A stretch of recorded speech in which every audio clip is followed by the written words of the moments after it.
Hello, this is Scholastic Sam. Welcome back to my YouTube channel. Today we will be discussing the topic of Lewis dot structures. Now let's get into some prerequisites. Ions. In order to become a bond or become part of a compound, atoms can become an ion by gaining or losing electrons. That means that they will either give or take away an electron or multiple from other elements. Now, if they gain an electron, that means that they become an anion and have a negative charge, because we know more electrons, negative charge, more protons, positive charge. And if you lose an electron, you become a cation with a positive charge. Now, just for some reference, if something loses 2 electrons, it gets a charge of 2 plus, and you would write it like that. You write the number before the sign. And chlorine, because chlorine would have to gain an electron, making it negative, but it would be -1. But if it's 1, you wouldn't write chlorine 1 minus, you'd just write minus. Now, the charge and the valence electrons, that's what makes the charge. And that can be shown by looking at the group on the periodic table, which is what we're going to look at now. Now, as you can see here, there's stuff on the left side, stuff on the right side. Now, the blue ones that we see on the right side, those are all gonna, well, the blue one, the ones in the far right side, you see that group 8A, you guys can see that. Those are noble gases. They're stable, so you're not really gonna see them in bonds or compounds. But people wanna be there. People wanna be, that's what we said, the Octet Rule. The Octet Rule. Every atom strives to have 8 valence electrons. That means that it strives to be the one and have the same amount of electrons as the valence electrons as the closest noble gas. So for example, we see potassium. The closest noble gas to potassium is argon. So it's going to lose an electron to be like argon. But bromine is going to be like krypton, because it wants to gain an electron that's closest to krypton. So it always tries to get 8, except in the case of hydrogen, because hydrogen and helium, the first part can only have 2 electrons. That's why there's only 1 and 2 there. Hydrogen's just going to gain 1 and get a negative charge. So the ones on the left, the ones in yellow, those are the ones that are going to lose electrons. And as we can see, however many they have to lose can be shown by the group. 1A, 2A, that means hydrogen's going to, these are all going to lose 1. They get 1 plus, lose 2, 2 plus, lose 3, 3 plus. And these are going to gain 1. These are 7A is going to gain 1, 1 minus, gain 2, 2 minus, gain 3, 3 minus. Then in 4A, that's where the step comes into handy.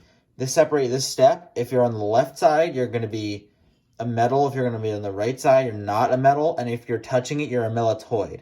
Now, if you're to the left of it, and on the 4s, then you're going to lose an electron. But if you're on the right, like carbon, you're going to gain electrons. So let's talk about the Lewis dot structures. Now, if we wanted to see, we know that the group, which is 1A, 2A, 3A, 4A, 5A, 6A, 7A, and 8A, however many, that's the equivalent to the valence electrons.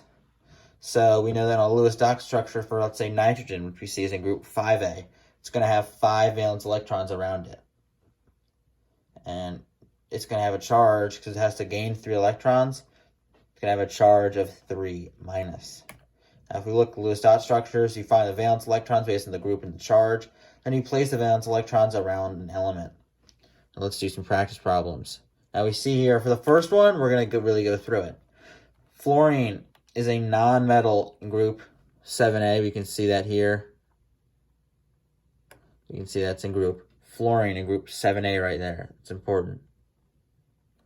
Then we can see fluorine, we know it has to gain 1 electron, meaning fluorine is going to have a 1 minus charge, and it's going to get a full octet in its second shell.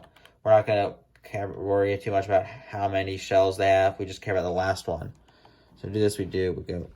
Can you guys see that? Yeah. Make sure you guys can read that really quickly. Okay, there we go.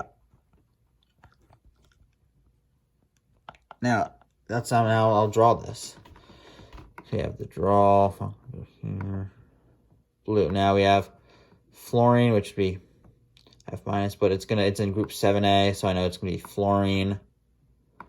You always draw them clockwise like this. 1, 2, 3, 4, 5, 6, 7. And that's just the Lewis dot structure for fluorine. We'll use these again in covalent bonds, and because the two bonds are covalent and ionic. We will talk about this in my next video. But there, we want to get you guys doing this just using your head. So let's go down here.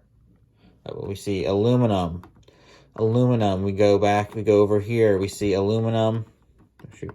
We know aluminum as 3A. It's gonna lose 3 electrons, become positive, but it only has, or to get 8, but it only has 3 in its outer shell.